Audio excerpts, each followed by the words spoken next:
Welcome to Mongrels Garage. In this episode, we start working on our 1967 Pontiac Impala. Impala, is that right? Yeah, that's right. You could try to play, but you're never gonna beat me. Look the other way, what I'm doing ain't easy. Bloody hands stained from the people who deceive me. Bloody hands break through the chains, go free me. Now, I know what you're thinking. Mongrels, that ain't no Impala. It's not even a Chevy. And well, you're wrong on both counts. Let me explain. You see, this is a 1967 Pontiac Parisienne. It is a Canadian car. They also produced them for the Australian market. Just kids having fun. You all right? But that's a different story. These cars were built as an exclusive offering for Canada because of the tariffs at the time. This car underneath is an Impala, Biscayne, Caprice, whatever you want to call it. It's a B-body platform. Essentially a Pontiac body, in this case, more or less a Bonneville, on Chevy underpinnings. All underneath this car, Chevy. Ed, this is not the car I ordered. Frame, suspension is all the narrow stuff, and it's not the wide body stuff like you would find in the American counterparts.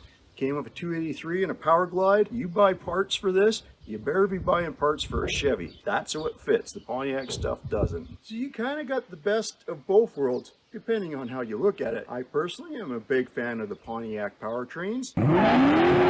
Now, these were a nice economical option.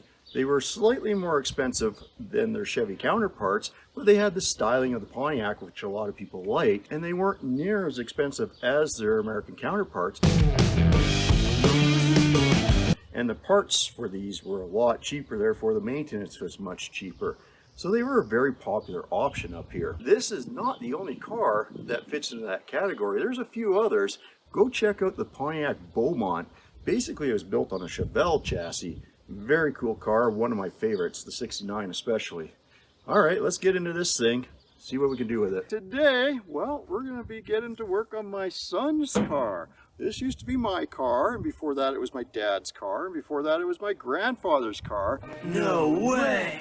But it's time to dig it out of the weeds and get to work on it and build it for him. So let's pull it out, see how it goes.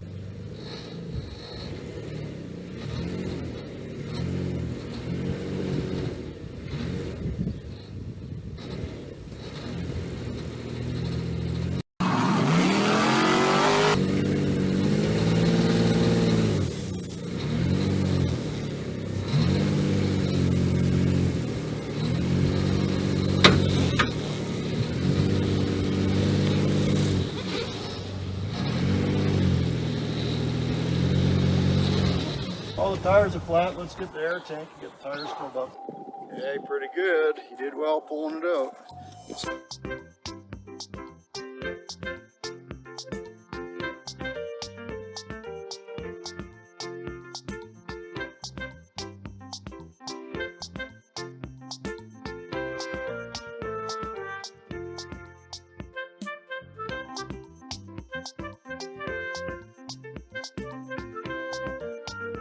And the cleanup begins. Look at all that mouse crap in there. Yuck.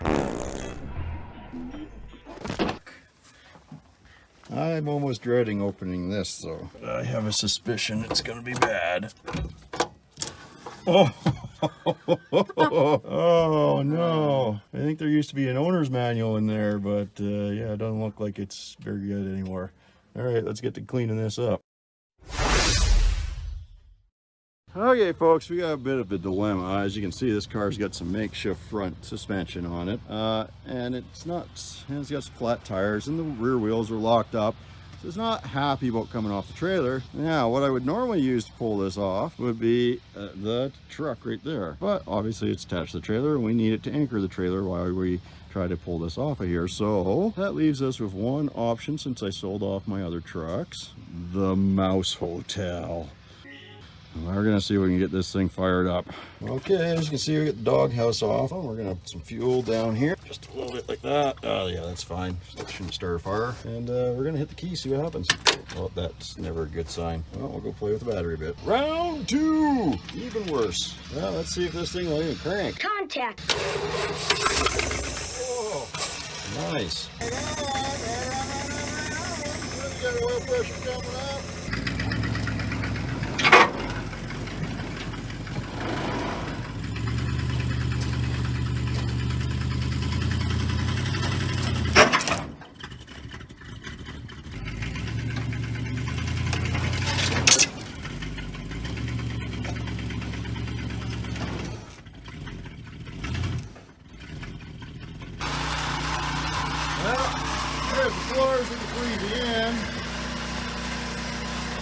pretty good, actually. It's not pressure washing on this. Hey everyone, well today we're going to see if we can save you a little bit of money with your carpets. Look at how nasty these are. What we're going to do is we're at our local car wash. We're going to see if we can use the wash, clean these up, and make them almost as good as new. Number one, these are hard to get for this particular car. Number two, carpets can be expensive. These are not bad condition, so let's see what we can do with it.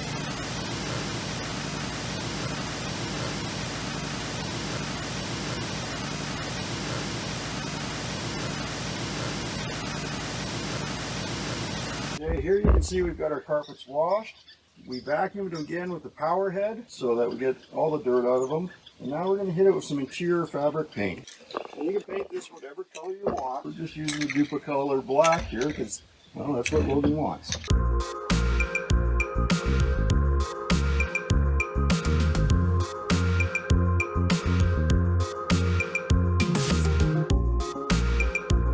Anyway, you get the idea. It starts coming out pretty nice. Now they're not going to be perfect, but it's a lot better than what they were. All right, let's get this done, get them back in the car. Well, we got the carpet sitting in here. Well, we still have to get some underlay under it and everything, but that gives you an idea of how well it cleans up anyways. Looks pretty good, I think. What do you think, Logan? Looks real good. Yeah, you know, like I said, not perfect, but heck of a lot better than it was, isn't it? Yeah. All right. Okay, a little update on the Parisienne. You can see Logan's been putting a lot of work in. He's got the firewall cleaned up, he's got the wheel wells cleaned up, he's got the frame all cleaned up and painted. So now it's time to start putting parts back on this car. And right there is where we're going to start. We've took the standard steering box off and we're going to put this steering box on. And you're going to say, well, Mongrels, that looks like any other standard steering box. And you're right, it does look the same. But this came off of a 1979 WS6 Trans Am. That means this is a quick ratio steering box. It goes from turn to turn, lock to lock, much quicker than the standard steering box. We're going to see how that works out for us. You can also see he's been working on the floors, and they're in really good shape. There are a little pinhole here or there. Hold breach, deck 11! Like right up here. We'll take care of those, but that's not bad. This thing is in really good shape in the floor pans anyways. All right, folks, it's time for the big car shuffle because we're going to be doing something here. So Logan, you got the keys to the Jeep, right? The SRT? Yes. Why don't you hop in there and move it back there? And then we'll move the Challenger. We'll move the Trans Am. We'll see if the other Trans Am will fire up. The Camaro won't, but we need to move it where the Trans Am is. And then we'll see if that Trans Am will fire up. Hey, the Jeep fired up. Awesome. See how he does. Still pretty fresh driver. Should I be letting him drive this? I don't know. Well, I figured out reverse. That's good. That thing's a pretty nice machine, man. Can't wait to get it done. All right, I'm gonna move the Challenger. Let's look at from the pretty side. Let's see how he does. He did pretty good. Wow, he did great. All right, let's get to the next one moved. Will this fire up and move? I don't know. Oh, it's hot. Ooh. I'm going to regret this.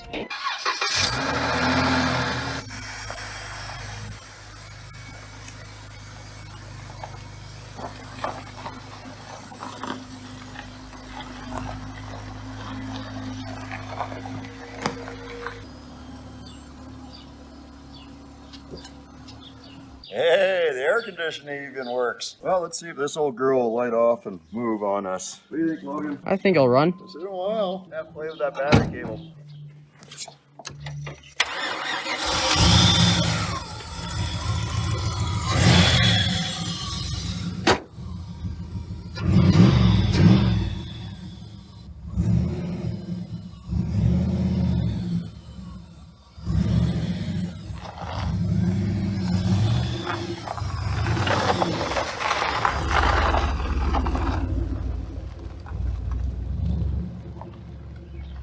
All right, let's see if this old girl will fire up.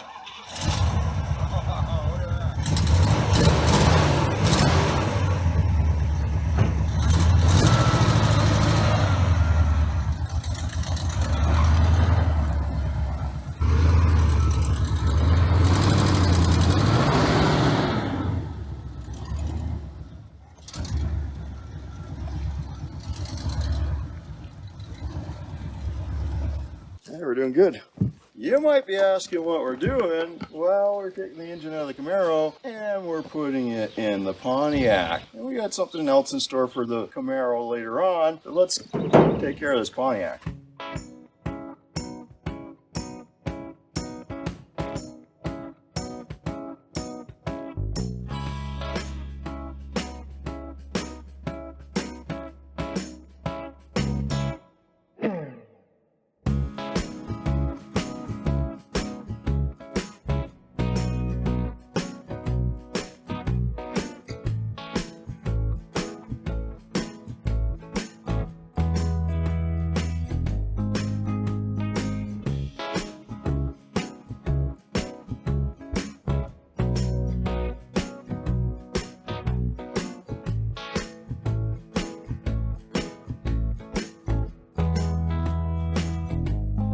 So one of the reasons I wanted to pull this back out of the Camaro is right here. Like many LS engines, broken exhaust bolts.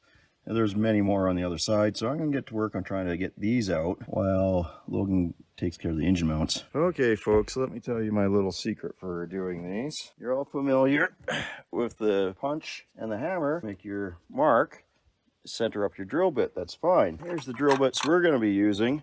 These are a left index drill bit, meaning they spin in reverse when they cut. If you're really lucky, it'll come out with just the drill bit because it's trying to turn the broken stud out as it's drilling it. I've had that work quite a few times. That's why you get these. If you can't afford them, that's fine. You use your easy out method, but these are a great tool.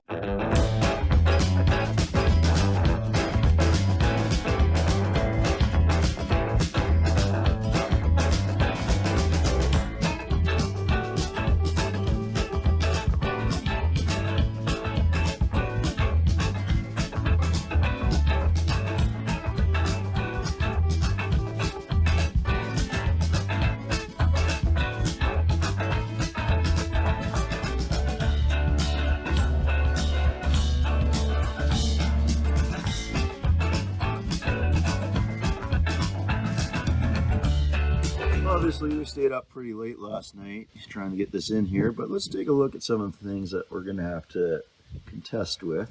You can see we're sitting on the mounts, but we're not in the mounts, and there's a reason for that. I'll get to that in a minute. You can see down there, the oil pan does clear the steering. Now, we had to disconnect the steering, and we had to drop it down a bit to get it in there, but we got it to go. We got plenty of room back here at the bell housing the firewall, and we're not contacting it, but down there at the servo, I think we're going to have to clearance the tunnel for the lines in the servo. So why are we not in the mounts? That issue is right there. You can see the pan is touching the cross member here. Now there's a couple ways I could deal with this, and I have the easier of the two. It involves pulling the engine back out, but we have to anyways. I have a swap pan that I intended to put on this. I was hoping this truck pan would work for this car, but nope, it doesn't.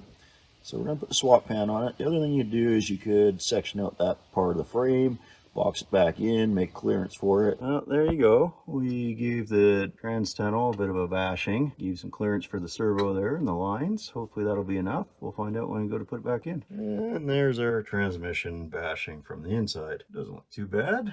Almost looks normal. You can see right there. A little bit of a bulge. Okay, well, we got the oil pan off. Logan's about to take the pickup tube off. Go ahead, take the pickup tube off. There you go. We got our new one here. Should bolt up. Everything's lining up there, buddy. Yeah, all gonna line up? Looks like it. All right, well, let's get to getting that on then. And there you have it, folks. We got that much shallower swap pan in there, so we'll see if it fits any better. And it's about an inch shorter on the outside edges here too, so hopefully that'll give us the frame clearance we're looking for. Okay, so here we are looking at the frame for the Parisienne. You can see that the oil pan is still hitting right here. I bashed it down a little bit with a hammer. I'm gonna wreck it! Just to mark it. What we're gonna do is we're gonna section it a bit. We're gonna cut a little bit out, just give it some clearance. It doesn't need much, barely touching, but we just wanna give it a little bit of room. Well, there you go, folks. We got the frame knot. I can fix this! It ain't pretty, but a fabricator I ain't, so it'll work. It's sitting in here. Got clearance under the pan. Hooker headers, the shorties on here because of this side over here, and we still might have to do something with that because that is really close to the steering box and the header, but we have just a hair of room. We do have room under the oil pan now, just a little bit. See under there. So that's good. And the hood will close. So looking pretty good. Okay, now that we have the engine sorted out, we have to work on the transmission.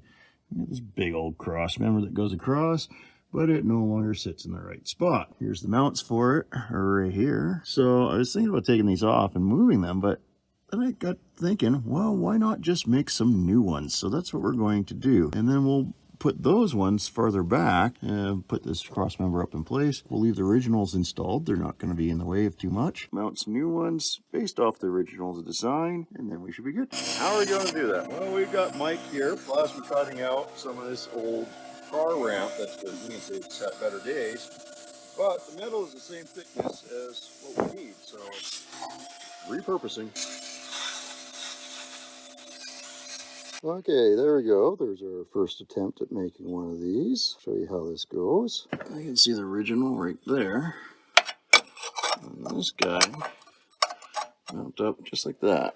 So there's the one I made. There's the original. It's a little bit longer, but that should be okay. If not, we'll trim it down. But it's going to mount up pretty much the same. We can just put it where it needs to be. We'll weld it in place, and away we go. Should work. And we even make sure that we radius the corners so we don't get any cracking. Well, there you go, folks. The drive shaft is in. About to test fire our 67 Pontiac Parisienne.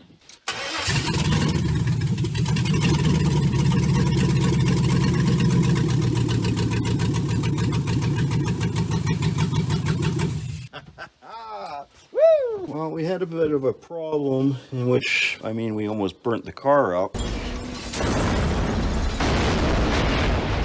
And what happened was we hooked up the fuel pump to this, and I didn't notice it because I was up here, but it was dropping raw fuel out of the exhaust. Lit that fuel off, and then there was a bit of a panic. And we went and found a fire extinguisher, got everything out. Things got a little crispy down below, and for the most part, we're good. Now, what I believe happened is right here, this pressure regulator on the LS engine. So this is your fuel pressure regulator, vacuum operated on this. I think this one's gummed up and stuck. I already took the retaining clamp off. So we're gonna pull this out. And, oh yeah, yeah. I got a clean one here.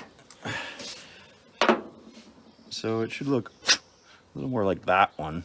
That's in much better shape, and probably works. So what I feel happens is we just dumped a whole bunch of fuel pressure in there. It didn't regulate it. And you can see this all plugged up. Let me show you. So obviously that was sitting with some bad fuel for a while. Let's pull that out, put the other one in. Maybe we can get this to work a little bit better. Yeah, I don't think, oh, there we go, I got it. I don't think much regulating was happening there, that's for sure. I think she was pretty much stuck full pressure, full send. And it didn't put anything back in the tank. It just all went into the engine. Not good. What that should have done is allowed things to bypass. The other thing I think I'll do is I'll take this line off and we'll blow it out to make sure that we can get through this line in case that line's plugged up, and that was part of our problem as well. If that thing was all gummed up, and there's a good chance this is all gummed up. So I'll get to that too. Hey, we definitely got air coming out of here now, so I know that line is clear. This is our return line. So we'll put everything back together, see what happens. Regulator, got our screen. That one's a lot cleaner, better shape than the other one. I think I might have to glue up the gasket a bit. Oh, I might be okay. Okay, it's locked on. Key line back on. Well, I guess there's nothing left now but to get our fuel pump and try again. All right, we got Logan under here. We're gonna see what this fuel oil looks like because there is a lot of fuel in there, I suspect. What do you think, Logan? Yeah. You can smell it on dipstick pretty good. Let's see if you hit the pan or you make a mess. Looks pretty oily still, but I can tell you folks, you can really smell the fuel in there. Okay, you can see we got the fuel return is actually moving fuel. It didn't do that last time. Do it again, Logan. Cycle it. There, look at that, folks. Oh yeah. I think we're going to have success this time, but we're going to plug our ears anyways.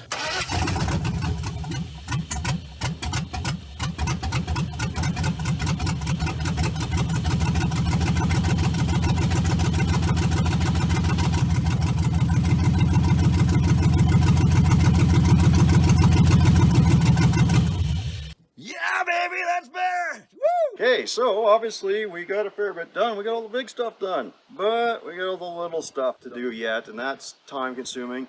We've got to tune this engine. Obviously it's not running exactly how it should be, so we got to see what codes we've got, hook up the OBD2 reader, and then we got to get into plumbing the fuel system, throttle, stuff like that. So we got a few things to sort out yet, and we'll probably tackle those on the next video. Thanks for watching. Catch you on the next one.